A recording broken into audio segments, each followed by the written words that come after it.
السلام عليكم ورحمة الله وبركاته.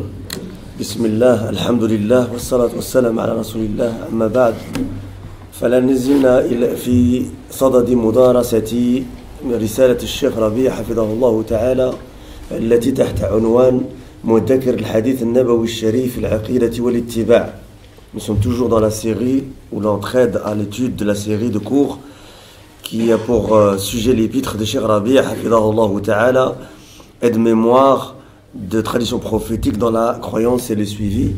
Et on était arrivé au 10e hadith, الحديث العاشر الذي تحت عنوان التمسك بالكتاب والسنة وسنة الخلفاء الراشدين. L'attachement au Coran et à la sunna des califes bien guidés. عن أبي نجيح العرباض بن سارية رضي الله عنه قال: وعظنا رسول الله صلى الله عليه وسلم موعظة بليغة وجلت منها القلوب وذرفت منها العيون، فقلنا يا رسول الله كأنها موعظة مودع فأوصنا.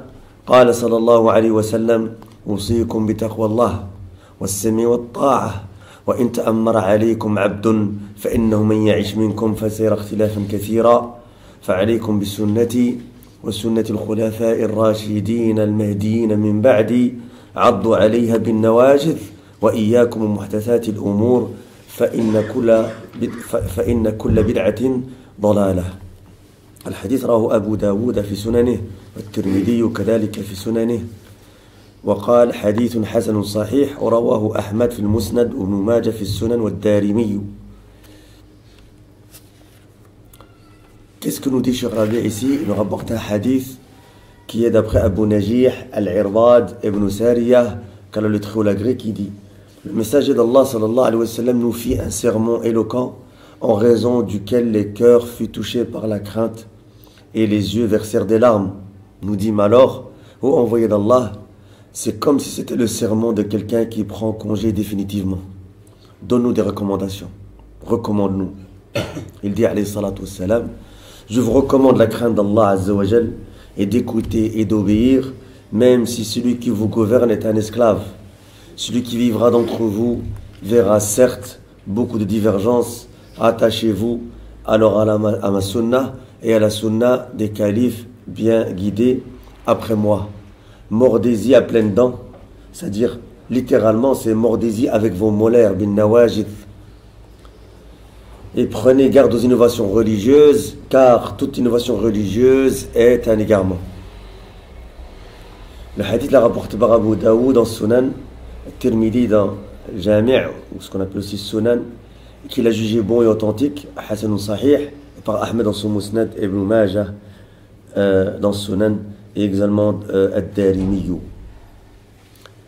راوي الحديث أو صحابي الحديث هو العرباض بن سارية السلمي أبو نجيح، نزل حمص ومات بعد 70, qui est le sahabi, le rapporteur du hadith. C'est Al-Irbad ibn Sariyah رضي عنه وأرضاه السلمي Abu Najih. Il a résidé à Homs, Homs que vous connaissez sûrement, est décédé après l'an 70, et Dahabi dans Siyar A'lam Nubala, il dit que c'est en l'an 75 de l'Hégire. Le vocabulaire utilisé dans le hadith, مفردات الحديث. الموعظة لأن الرسول صلى الله عليه وسلم أو الراوي عفوا قال: كأنها موعظة مودع، وعظنا رسول الله صلى الله عليه وسلم كأن موعظة بليغة كأنها موعظة مودع. Donc الموعظة, c'est quoi الموعظة? C'est هي التذكير بالله والتخويف من غضبه وعذابه. Donc c'est quoi ce الموعظة du verbe وعظنا Rasulullah sallallahu alayhi wa sallam, وعظنا موعظة, le fait de rappeler Allah aux gens lors d'un sermon et de faire craindre sa colère et son châtiment. Deuxième mot de vocabulaire, بليغة، موعظة بليغة أي مؤثرة تصل إلى قلوب السامعين بأحسن الألفاظ وأفصحها وأعذابها. Quand il a dit Wa'adana Rasulullah sallallahu alayhi wa sallam mu'idhatan balighatan, c'est quoi baligh? Balighah ici, c'est qui touche les cœurs de ceux qui l'écoutent avec les plus belles paroles et les paroles les plus éloquentes et les paroles les plus mielleuses et les plus délicieuses. Wajalatil qulub, cette mu'ida elle a comme caractéristique min sifatiha هذه الموعظة أنها منها وجلت القلوب وذرافت العيون. Eh bien c'est que وجلت القلوب وجلت القلوب, c'est-à-dire les cœurs ont été touchés par la peur. وذرفت العيون سالت منها الدموع, que les larmes ont coulé des yeux. فأوصنا الوصية الأمر المؤكد المقرر. الوصية c'est l'ordre décidé avec insistance. التقوى, c'est-à-dire que le prophète صلى الله عليه وسلم أوصاهم بتقوى الله أن تجعل بينك وبين ما تخافه شيئا يمنعك ويقيك, c'est-à-dire que tu mettes entre toi comme ça là et ce que tu crains quelque chose qui te protège et t'empêche. Hein? D'où vient le mot wiqaya, protection. Wiqaya, que tu mettes quelque chose, yaqika matala min al-bardi ou al-harri ou ghayri dhalik, que tu mettes quelque chose, une protection comme un vêtement qui te protège du froid ou de la chaleur autrui. Donc le mot taqwa, c'est le fait que tu mettes entre toi an taj'ala baynaka wa bayna adabillah wa iqabih shay'an yaqika minhu, c'est-à-dire que tu te protèges, tu prends une protection de barrière entre toi et le châtiment, hein, et la punition d'Allah subhanahu wa ta'ala. Talq ibn Habib rahimahullah, il a une très belle définition de taqwa Allah azza wa jal, et il y a une très belle explication de Cheikh Abdullah ibn Abdurrahim al-Bukhari hafidahullah ta'ala. Peut-être qu'on le fera en cours, Inch'Allah. Je l'ai déjà fait en cours, je l'avais déjà traduite, elle existe sur mon site. Mais revenez à ça, c'est qu'il a fait un cours très long sur ce sujet-là. Donc c'est intéressant à revoir, Inch'Allah. Maintenant, as-sunnah.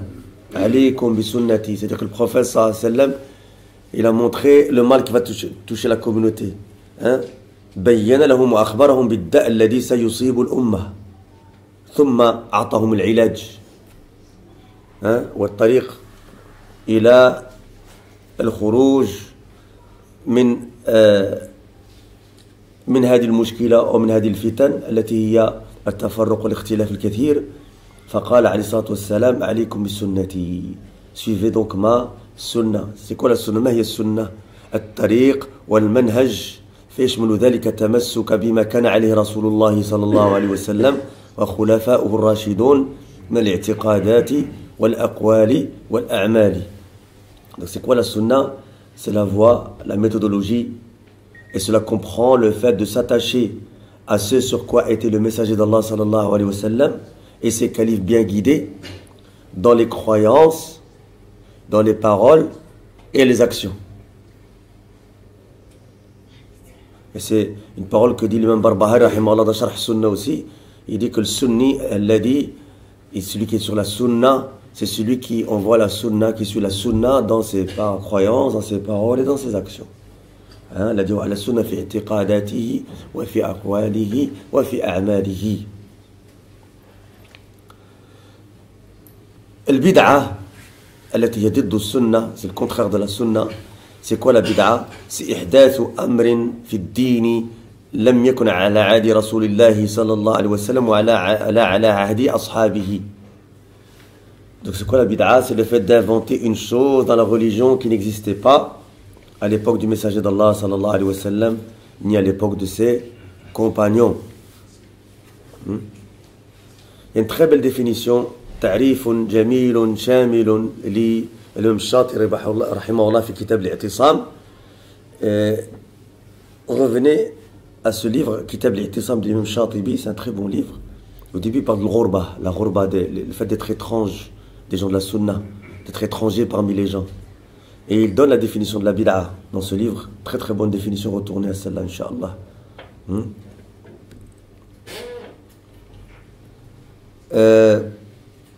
Ensuite, il dit Ar-Rashidun, alaykum bi-sunnati wa sunnati al-khulafa ar-rashidin al-mahdiyina min ba'di. Si je fais exprès de ne pas vous donner la définition pour que vous retourniez vers les livres, vous appreniez à chercher dans les livres et à vous renseigner, à chercher, à faire le bahth, Inch'Allah. C'est pas difficile à trouver. Donc il a dit Ar-Rashidun, ou bien s'il a dit Khulafa ar-Rashidin al-Mahdiyina min ba'di, c'est quoi Ar-Rashidun min ar-Rujdi wa huwa diddu al-Ghayy. Ça vient de Rujd. Ar-Rashidun, ça vient de Rujd, qui est le bon sens, si vous voulez, et c'est le contraire de l'Ghayy, qui est l'égarement. المهديون الموفقون لإدراك الحق واتباعه. C'est qui المهديون? Ceux qui sont guidés, c'est-à-dire qu'ils sont, Allah Azza wa Jalla les a inspirés, leur a facilité la compréhension de la vérité, ils sont suivis. Ensuite, le dernier mot, الضلال والذهاب والبعد عن الحق وهو ضد الهدى. C'est quoi ici le dalal? C'est le fait de partir, de s'éloigner de la vérité, et c'est le contraire de l'huda qui est la guidée. Ensuite, ذكر الشيخ ربيع حفظه الله تعالى جملا شرح فيها ما تيسر من معاني هذا الحديث. Donc Cheikh, comme à son habitude, il fait une explication succincte, générale, sommaire de ce hadith. Et il dit المعنى الإجمالي, le sens général de ce hadith: هذا الحديث أصل عظيم وفيه توجيهات عظيمة جامعة فقد أسدى فيه رسول الله صلى الله عليه وسلم هذه النصيحة العظيمة والوصية البليغة إلى الأمة الإسلامية حيث أرشدهم إلى أمور عظيمة لا قوام لدينهم ودنياهم إلا بالتزام واتباعها ولا حل لمشاكلهم إلا بتنفيذها بدقة. Il dit, eh bien ce hadith qu'on étudie ici, le hadith de l'Irbad ibn Sariyah, il est un fondement très important et contient des directives génériques très importantes, générales très importantes. Le messager d'Allah sallallahu alayhi wa sallam a donné dans ce hadith cet immense conseil et cette recommandation saisissante à la communauté de l'islam, car il les a orientés vers des choses très importantes. Pas de rectitude dans leur religion, ni dans leur vie, s'ils ne la suivent pas et ne s'y tiennent pas. Et il y a deux solutions à leurs problèmes qu'en l'appliquant avec précision. Alors le premier point ici, il dit Cheikh Rabi' hafidahullah, أولا فلا دين إلا بتقوى الله وهي طاعة الله وامتثال أوامره واجتناب نواهيه. Il dit qu'il n'y a pas de religion sans crainte d'Allah subhanahu wa ta'ala, et c'est le fait d'obéir à Allah subhanahu wa ta'ala et d'appliquer ses ordres et de délaisser ses interdits.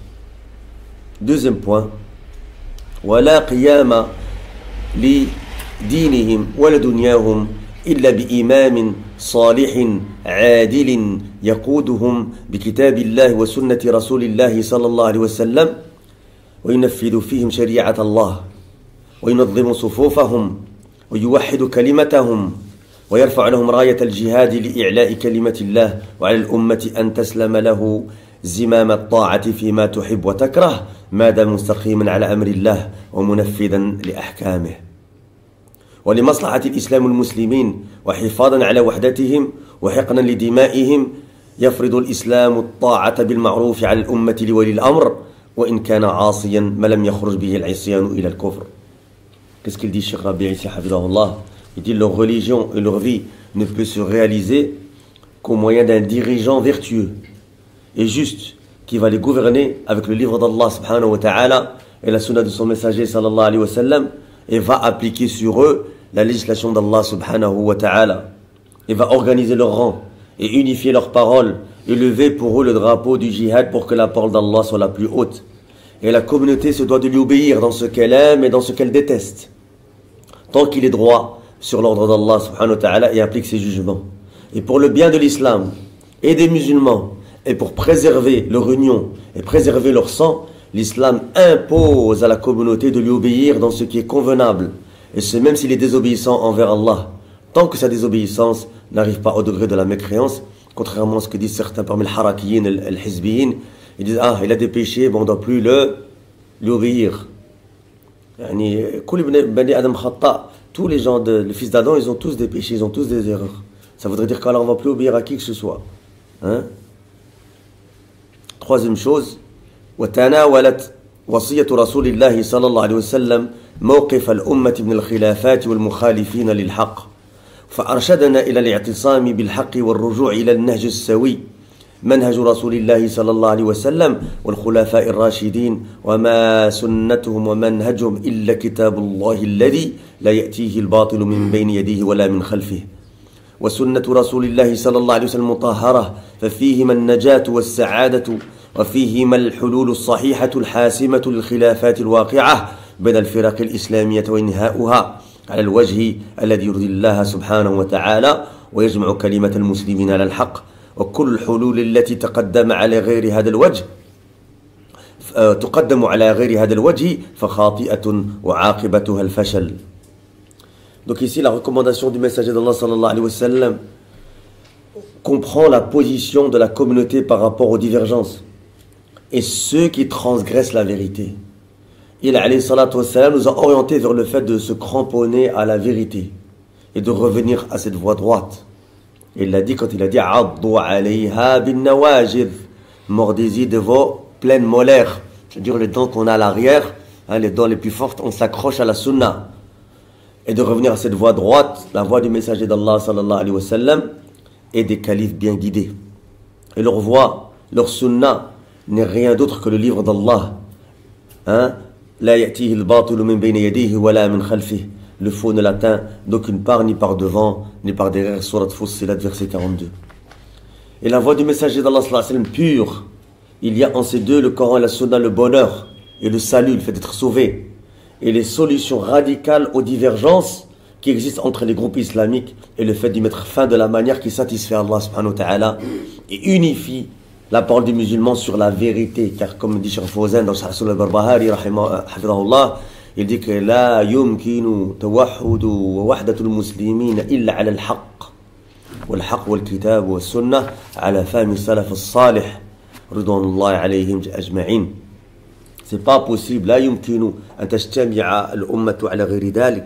C'est pas possible de se unifier, d'être unifié et d'avoir une seule parole pour tous les musulmans si c'est sur autre que le Coran et la Sunna, sur la compréhension des pieux prédécesseurs, qu'Allah les agrée tous. Et donc il dit ici, il unifie la parole des musulmans sur la vérité et toutes les solutions qui sont présentées autres que cette manière sont erronées et en résultera l'échec. رابعا وتناولت نصيحة رسول الله صلى الله عليه وسلم التحذير من البدع ومحدثات الأمور، فكم حذر رسول الله صلى الله عليه وسلم أمته من أخطار البدع ومفاسدها مع البيان النير أنها ضلالة وأنها في النار، فما الذي يدعو كثيرا من المسلمين إلى الوقوع فيها والتشبث فيها وقد أكرمهم الله بكتاب لا يأتيه الباطل من بين يديه ولا من خلفه، دين كامل غاية الكمال لا نقص فيه، اليوم أكملت لكم دينكم وأتممت عليكم نعمتي ورضيت لكم الإسلام دينا. وإنه من المؤسف حقا أن ترى كثيرا من الأمة الإسلامية لا تعتمد على القرآن ولا على السنة في عقائدها، وقد طغت البدع على السنن في عبادتها وتقاليدها، وصدق فيها قول الرسول صلى الله عليه وسلم لتتبعن سنن من كان قبلكم شبرا بشبر وذراعا بذراع حتى لو دخلوا حجر ضب لدخلتموه. Il dit, ce quatrième point, le conseil du messager d'Allah sallallahu alayhi wa sallam et sa recommandation contient également la mise en garde contre les innovations religieuses. يعني أمر رسول الله صلى الله عليه وسلم بالتمسك بالعض بالنواجع على سنة وسنة الخلفاء الراشدين المهديين. ومن باب الفائدة فهنا قال عليه الصلاة والسلام عليكم بالسنة والسنة الخلفاء الراشدين المهديين، يعني سنتين، ولكن ذكر بعد ذلك فقال عليه الصلاة والسلام عضوا عليها، وهذا الضمير يعود إلى المفرد وليس المثنى. فكيف نفسر ذلك؟ فسره العلماء بأن سنة الخلفاء الراشدين هي سنة الرسول صلى الله عليه وسلم فهي واحدة. Donc ici une faïda lughawiya, une faïda manhajiyya, un enseignement linguistique et aussi méthodologique c'est que le prophète sallallahu alayhi wa sallam, il a dit attachez-vous à ma sunna et à la sunna de mes califes bien guidés. Donc il y a 2 sunnas. Malgré cela, après, il a utilisé dans le verbe un pronom possessif qui est singulier. Addu alayha, une.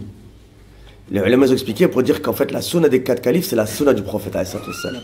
Ça c'est la preuve que c'est la même sunna. D'accord? Donc il a dit, et donc il a amara bitamassuki bisunnati alayhi salam wa sunnati khulafa ar-rashidin wa hadhara wa naha عن البدع والمحدثات. هذه طريقة أهل السنة الجماعة. C'est ça la voie, la méthodologie des gens de la sunna du consensus, c'est de ordonner et d'appeler les gens à suivre la sunna tout en mettant en garde contre l'innovation et les gens de l'innovation. Et c'est là que vous voyez la jalousie de nos ulama quand ils défendent la religion, même quand c'est des gens qui font partie à la base du rang des salafis ou du rang des gens de la sunna, qui s'opposent dans un des fondements. Un fondement, ça suffit pour sortir de la sunna. يكفي أن تخالف في أصل من أصول السنة لتخرج من أهل السنة. C'est pas un charte que tu fasses une mukhalafa dans plusieurs usul. D'accord? Donc il suffit que tu transgresses un fondement, même si tu étais considéré parmi les gens de la sunna avant et que le ulama t'en fait le conseil que tu ne veux pas écouter, et bien à ce moment-là, tu sors de la sunna. Et si les ulama mettent en garde, c'est parce que c'est pour un bien, parce qu'ils veulent préserver la religion du mal d'une telle personne. Donc quand on voit quelqu'un qui farraq la terre entière, il n'y a pas un pays presque où les gens ne sont pas divisés à cause de lui, il est naturel que le ulama mette en garde contre lui. Parce qu'il a transgressé un des fondements les plus importants d'Al-Sunnah al-Jama'a, c'est l'ijtima'. Les gens disaient où est son erreur? Subhanallah. Donc farraq toute une umma, c'est pas une erreur, il n'y a pas de problème. C'est ça l'usul d'Al-Sunnah al-Jama'a. Hein? C'est quoi? C'est le fanatisme. Le fanatisme. Hein? التعصب الذميم. الشيخ ربيع il a un livre sur le تعصب, il l'appelle التعصب الذميم وأثره السيء على الأمة. Et c'est le fanatisme mauvais, blâmable et ses effets néfastes sur la communauté. On voit que par fanatisme, التعصب يؤدي ببعض الناس إلى أن يكفر وأن يفجر وأن يحذر وأن يهجر ويكذب ويفجر. Donc il y a des gens qui, par fanatisme, ils arrivent même à juger autrui mécréants, et à juger même certains gouvernants mécréants, ou même ils arrivent à tuer des gens, à faire des attentats, ou faire des boycotts, ou mettre en garde, insulter, blâmer, calomnier, etc., etc., etc. Par fanatisme. Fanatisme, ta'assub pour un fikr ou pour une personne. N'oublie pas que les afkar et les aqaïd al-batila, elles ont des gens qui les croient, qui les propagent et qui les... Donc c'est les bid'a, elles ne viennent pas toutes seules. Elles ont des gens qui les propagent, qui les mettent en pratique et qui appellent, etc. Donc les ulama, jazahumullahu khairan, qu'est-ce qu'ils font? Ils font ce travail pour nous, de nous montrer où est la vérité et pour qu'on s'y attache, de nous montrer où il est le faux pour qu'on s'en écarte. Évidemment, qui sont les gens de la vérité pour qu'on s'attache à eux, qu'on reste avec eux, et qui sont les gens du faux pour qu'on puisse s'en écarter et être à l'abri de leur mal. Donc quand un alim, spécialement ici Cheikh Rabi', qui est le savant, comme Cheikh Al-Albani rahimahullah l'a dit, qui est le porteur de l'étendard de la science, de la critique et de l'éloge des hommes à cette époque-ci.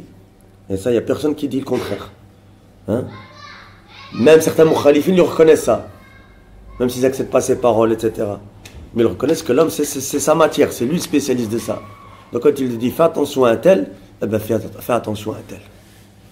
Il commence pas à dire Walakin, il y a un frère sur WhatsApp, il m'a dit qu'il y aurait éventuellement une capture d'écran, que ceci, un jugement, il n'est pas à l'appel ou machna. Fais une radière. Où tu vas? Tu connais mieux que Cheikh Rabi'. Donc on a dit ici, c'est quoi? C'est qu'il a mis en garde sa communauté alayhi salatu wassalam contre les dangers des innovations religieuses et leurs conséquences néfastes, et mis en évidence de manière claire, lumineuse, que ces innovations religieuses sont un égarement et qu'elles sont en enfer. Et qu'est-ce qui amène beaucoup de musulmans à tomber dans ces innovations religieuses et à s'y accrocher, alors qu'Allah les a honorés avec un livre que le faux n'atteint d'aucune part ni devant ni par derrière, une religion parfaite, d'une perfection complète où il n'y a aucune diminution. Et Allah subhanahu wa ta'ala il a dit ce dont le sens est: aujourd'hui j'ai parachevé pour vous votre religion et j'ai accompli sur vous mon bienfait et j'ai agréé l'islam pour vous comme religion. Surat al-Ma'ida, verset 3. Et pour revenir à ce qu'on a dit il y a un instant, c'est que les ulama, comme on a dit, ils connaissent la vérité. Cheikh Rabi', sa spécialité, c'est, et vous regardez quand vous analysez le travail de Cheikh Rabi', il n'a pas parlé sur beaucoup de gens, Cheikh Rabi', contrairement à ce que disent les gens. Cheikh Rabi', il ne parle pas sur n'importe qui. Cheikh Rabi', il parle sur les têtes de l'égarement, uniquement sur les têtes de l'égarement. Et il fait quoi? Par exemple, c'est Khotob ou d'autres. C'est un spécialiste de la Haddadiyya, Cheikh Rabi', il a des ouvrages sur la Haddadiyya, il a beaucoup mis en garde, etc. Hein? Eh bien, vous voyez qu'en fait, chaque fois, il fait sur la même méthodologie. Il prend ce qu'a dit la personne et il répond avec le Coran et la Sunna. Rien de plus, rien de moins. Cheikh Rabi' من إنصافه أنه إذا رد على شخص مثلا سيد قطب أنه يبحث في جميع طبعات الكتاب حتى يرد عليه وقبل أن يرد عليه. Il cherche dans toutes les éditions du livre pour voir s'il n'y a pas eu un changement au cas où que un de ses héritiers il a fait une modification que la personne... C'est-à-dire qu'il essaie d'être le plus juste possible avec la personne. Et puis il prend et il analyse et il répond. Rien de personnel. Et vous regardez toutes ces redoutes, c'est comme ça. Tu as dit, Allah il dit, le prophète il dit, les sahaba ils disent, les ulama ils disent, etc. Tu as dit dans tel livre, telle page, tel endroit, telle ligne, etc. Tu as dit dans tel audio, telle chose, telle chose, telle chose. Vous pouvez analyser toutes les gens qu'il a réfutés. Et cette Khotob, c'est celui qui est peut-être le plus écrit au niveau de cette Khotob. C'est Cheikh Rabi', sur qui il a plus écrit, c'est peut-être cette Khotob. Il suit toujours cette méthodologie-là. C'est ilmi. Tu peux rien dire. C'est sorti des livres de la personne, des ouvrages de la personne et de nos contemporains aujourd'hui. C'est sorti de leurs audios, etc. Et tu peux les prendre un par un. Que ce soit le Maghraoui, par exemple, qui a dit, je rappelle qu'il a dit sur la tentative de révolution, il avait dit Thawratul Mubaraka au Maroc. Il a transgressé un fondement clair de Al-Sunnah al-Jama'a. Hein? Donc, Cheikh Nejmi al-Mashayikh qui disait de lui que c'était un takfiri à l'époque, ils avaient raison. Tu as dit, Adan al-Arour, tu as dit, c'est faux, parce que ceci, cela, etc. Quand tu prends l'historique de la Haddadiyya, et ça c'est un problème de beaucoup de nos frères, ils ne connaissent pas l'historique des fitan. Ils ont star comme depuis pas très longtemps, leur istiqama est encore superficiel, ils ne connaissent pas le usul, hein, ils s'accrochent encore un peu à certaines personnes, et qu'est-ce qui se passe? C'est que quand quelqu'un est critiqué, qu'eux pensaient du bien, eh bien tombe avec lui. Alors que quand on regarde par exemple l'historique de la Haddadiyya, elle date de Mahmoud al-Haddad, de l'époque de Cheikh Mohamed bin Aman, de Jami rahimahullah, qui lui les avait réfutés. Ces Haddadiyya, c'est une secte, ils ont des sifat wadha, ils ont des caractéristiques wadha. Les ulama, ils ont listé, ils disent ceci, ils croient ceci, ils disent cela, ils disent cela. Donc toi, quand tu as quelqu'un aujourd'hui qui dit des choses qui correspondent à l'Haddadiyya, ben c'est un Haddadi. Même si toi tu connaissais le contraire de lui. Tu ne vas pas dire non, c'est pas un Haddadi, alors que lui il dit au sol et il dit des choses de l'Haddadiyya. Après Mohamed al-Haddad, il y avait Abdelatif Bachmil. Après Abdelatif Bachmil, il y avait Falah al-Harbi. La même méthodologie, les mêmes. Parler sur les gens de la Sunna, leur donner des sobriquets, critiquer An-Nawawi ibn Hajar, rahimahumullah, dire de eux que c'était. Alors que les gens de la Sunna, ils ont dit non, ils avaient certaines erreurs, mais ils les ont excusés dans les erreurs, ils ont dit que c'était des ulama de la Sunna. Les personnes d'Ahl Sunna qui les a sortis d'Ahl Sunna. Hein? Donc c'est derrière les caractéristiques principales de Haddadi, c'est parler sur An-Nawawi et Ibn Hajar. Et quand on regarde Mohamed bin Hadi il n'y a pas longtemps, avant même que le Meshiri parle sur lui, moi j'avais entendu de mes propres oreilles, il avait parlé sur l'imam Nawawi et Ibn Hajar. Et moi ce jour-là j'ai fait stop. Je dis c'est pas normal. On va laisser les ulama parler, mais déjà là il y a un point d'interrogation. Pourquoi il a parlé? Et il a dit Wala Ubal, il a dit je le dis et alors. Après, il y a al-Harbi qui est al-Hajouri, qui même s'est permis de parler sur Othman ibn Affan, et de dire qu'il avait une innovation religieuse, et d'autres parlent comme ça. Cheikh Rabi' l'a réfuté, ça a été publié. Hein? Et puis dernièrement, il y a Mohamed bin Hadi et ses suiveurs. Mohamed bin Hadi qui maintenant, avec des gens que lui critiquait avant, et qui sont pas, ils n'ont pas de repentir connu. Quand on va au sommet al-Utaybi, Mohamed bin Hadi il mettait beaucoup en garde contre lui. Il disait Rajul Shar, il disait avant de lui. Et maintenant, il est insisté avec lui, etc. Sur la qaïda de quoi? Celui qui est mon ennemi, hein, l'ennemi de mon ennemi, c'est mon ami. On n'a jamais connu de repentir de lui qui s'est remis sur ses erreurs, la shahaja. Donc, comme les salafs, ils ont dit que tu veux savoir si tu es tombé dans la fitna, an ta'rifa ma kunta tunkir, wa tunkir ma kunta ta'rif. Est-ce que tu blâmais avant, maintenant tu dis du bien? Est-ce que tu disais du bien avant, maintenant tu le blâmes? Tu deviens comme ça, mais sache que tu es tombé dans la fitna. C'est un dabit wadih. Tu veux savoir si t'es tombé, il y a une fitna, tu vas savoir que t'es tombé dedans. Regarde comment t'as changé ou pas. Si avant c'était bien, pour toi c'est plus bien maintenant. Hein? Et ce qui était avant, pas bien, maintenant c'est bien. Yadi. On a des balances justes. On a des balances justes. Comme j'ai dit l'autre jour à Tanger, j'ai dit, il y a certains machires, on était proches d'eux. Je téléphonais chez eux, leur famille directement, tout le monde savait j'étais qui. On était proches d'eux, très proches. Presque aussi proches qu'un fils, il peut être avec son père, dans le sens de l'ilm, dans le sens ilmi du terme. Voilà que le jour où ils choisissent une autre voie que la voie des salafs, qu'est-ce qu'on va faire nous? On va les suivre. Comme il a dit un grand imam de la communauté, que Cheikh Mohamed Amel a rapporté de lui. Anta habibun ilay walakin al-haqq ahqqu an yuttaba'. Cheikh Mohamed Al-Jamil a rapporté Ibn al-Qayyim rahimahullah. J'aime toi tu es un certain bien-aimé de moi, dans le sens que je t'aime en Allah Azza wa Jal, walakin la vérité elle me certes plus aimé de moi par moi. Pourquoi on les a aimés ces gens-là? Hein? Pour la vérité. Lakin si on peut sur la vérité, eh bien on doit changer, c'est changer dans le sens, on doit changer notre mawqif, mais on ne doit pas changer notre méthodologie. On ne doit pas les suivre dans cet égarement. Hein? Et quand vous voyez Mohamed Ben Hadi, qu'est-ce qu'il a fait, Cheikh Rabi'? Il a pris dans son audio, il a dit, t'as dit ça, t'as dit ça, t'as dit ça, t'as dit ça, t'as dit ça, t'as dit ça, t'as dit ça, t'as dit ça, t'as dit ça, t'as dit ça. C'est sur son site officiel, Cheikh Rabi'. Parce qu'au début, non, c'est pas Cheikh Rabi' qui a parlé, c'est peut-être l'intelligence artificielle ou la ma'achna ou. Hein? Les gens ont des chouboîtes comme ça maintenant. Non, c'est quelqu'un, il a fait la voix de Cheikh Rabi' ou là, je sais pas. Hein? C'est quelqu'un qui a mis son nom, il a mis. C'est le site officiel de Cheikh Rabi'. Il l'a dit, c'est clair, c'est Wadh, il nous l'a dit lui-même, Wadh, il a dit, c'est lui qui a écrit, etc. Jusqu'aujourd'hui, Mohamed Hadi, il a répondu sur aucun point. Et c'est encore sur son site, ça, Cheikh Rabi'. Parce que Cheikh Rabi', il donne toujours le ordre, il te dit, voilà. Voilà, tu réponds à ça. Tu réponds à ça. Cheikh Rabi', combien sur certains mukhalifines, il a patienté 7 ans, 10 ans, nasiha. Qui est capable de nous de faire ça? Parmi nous de faire ça. Nous tartaq, ça y est, c'est fini. Hein?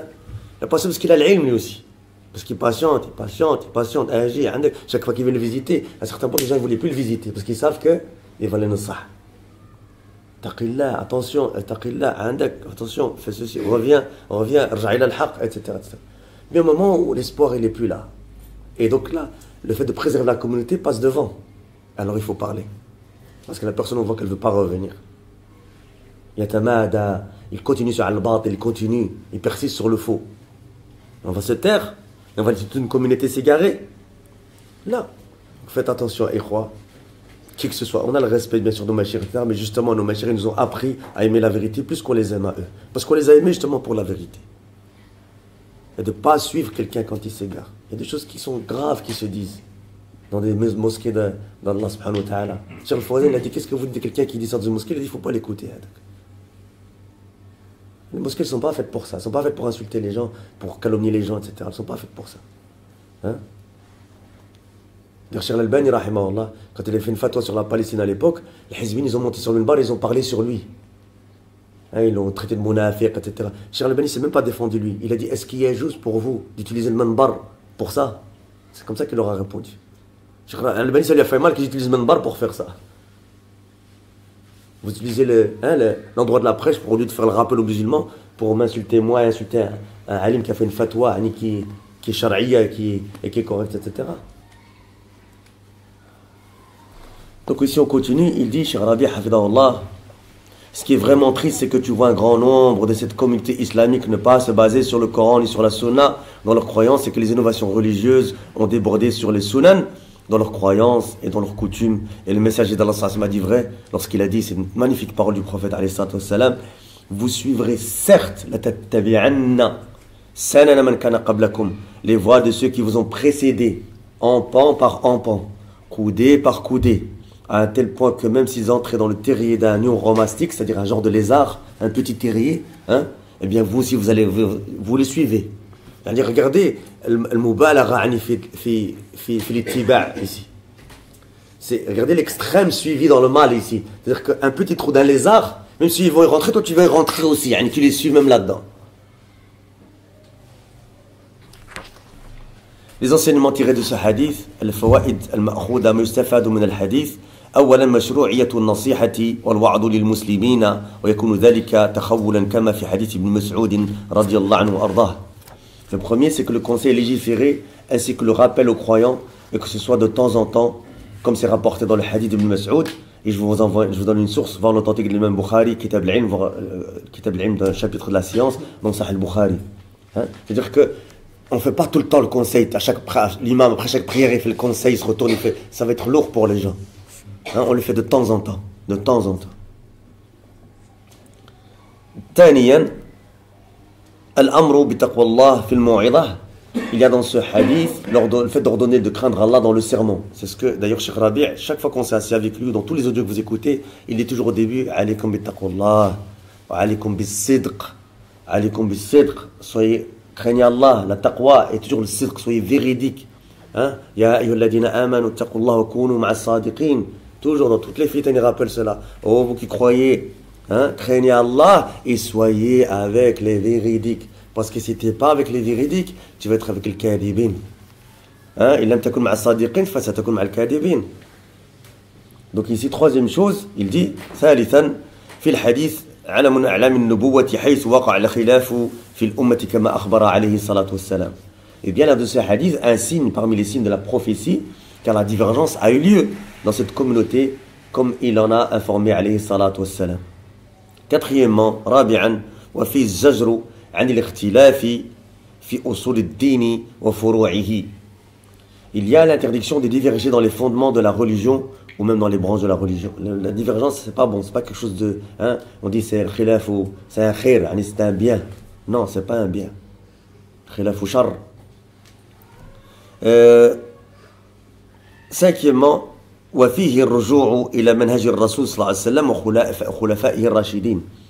Il y a fait de revenir à la voie du messager d'Allah sallallahu alayhi wa sallam et de ses califes bien guidés.